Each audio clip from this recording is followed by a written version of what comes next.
Last week, my right honourable friends, the Foreign and Home Secretaries, set out the details of events as they unfolded on Sunday the 4th of March. I am sure the whole House will want to once again pay tribute to the bravery and professionalism of our emergency services and armed forces in responding to this incident, as well as the doctors and nurses who are now treating those affected. Our thoughts, in particular, are with Detective Sergeant Nick Bailey, who remains in a serious but stable condition.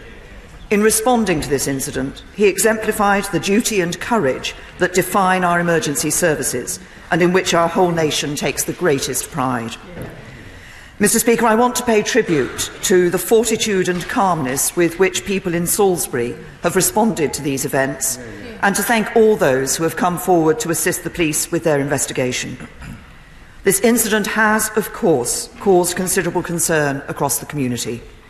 Following the discovery of traces of nerve agent in Zizi's restaurant and the Mill pub, the Chief Medical Officer issued further precautionary advice. But as Public Health England have made clear, the risk to public health is low. Mr. Speaker, I share the impatience of this House and the country at large to bring those responsible to justice and to take the full range of appropriate responses against those who would act against our country in this way.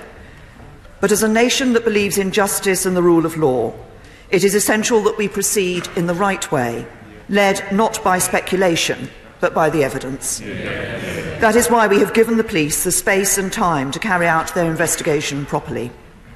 Hundreds of officers have been working around the clock, together with experts from our armed forces, to sift and assess all the available evidence, to identify crime scenes and decontamination sites, and to follow every possible lead to find those responsible.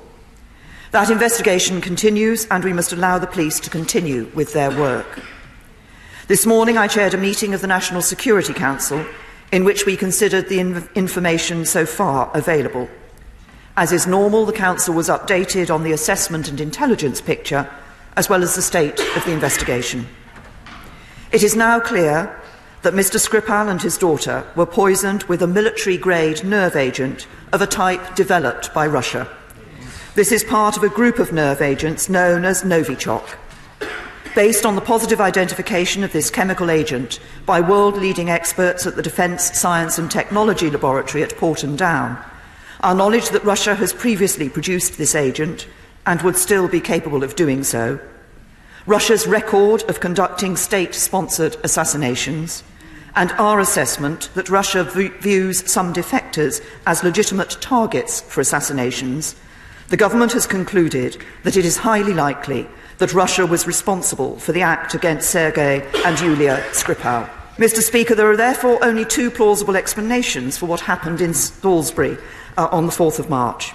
Either this was a direct act by the Russian state against our country, or the Russian government lost control of its potentially catastrophically damaging nerve agent and allowed it to get into the hands of others. This afternoon, my right honourable friend, the Foreign Secretary, has summoned the Russian ambassador to the Foreign and Commonwealth Office and asked him to explain which of these two possibilities it is, and therefore to account for how this Russian-produced nerve agent could have been deployed in Salisbury against Mr. Skripal and his daughter. My right honourable friend has stated to the ambassador that the Russian Federation must immediately provide full and complete disclosure of the Novichok programme to the Organisation for the Prohibition of Chemical Weapons, and he has requested the Russian government's response by the end of tomorrow. Mr. Speaker, this action has happened against a backdrop of a well-established pattern of Russian state aggression. Russia's illegal annexation of Crimea was the first time since the Second World War that one sovereign nation has forcibly taken territory from another in Europe. Russia has fomented conflict in the Donbass, repeatedly violated the national airspace of several European countries, and mounted a sustained campaign of cyber espionage and disruption. This has included meddling in elections and hacking the Danish Ministry of Defence and the Bundestag, among many others. We must now stand ready to take much more extensive measures. Mr. Speaker, on Wednesday we will consider in detail the response from the Russian state. Should there be no credible response, we will conclude that this action, amounts to an unlawful use of force by the Russian state against the United Kingdom. And I will come back to this House and set out the full range of measures that we will take in response.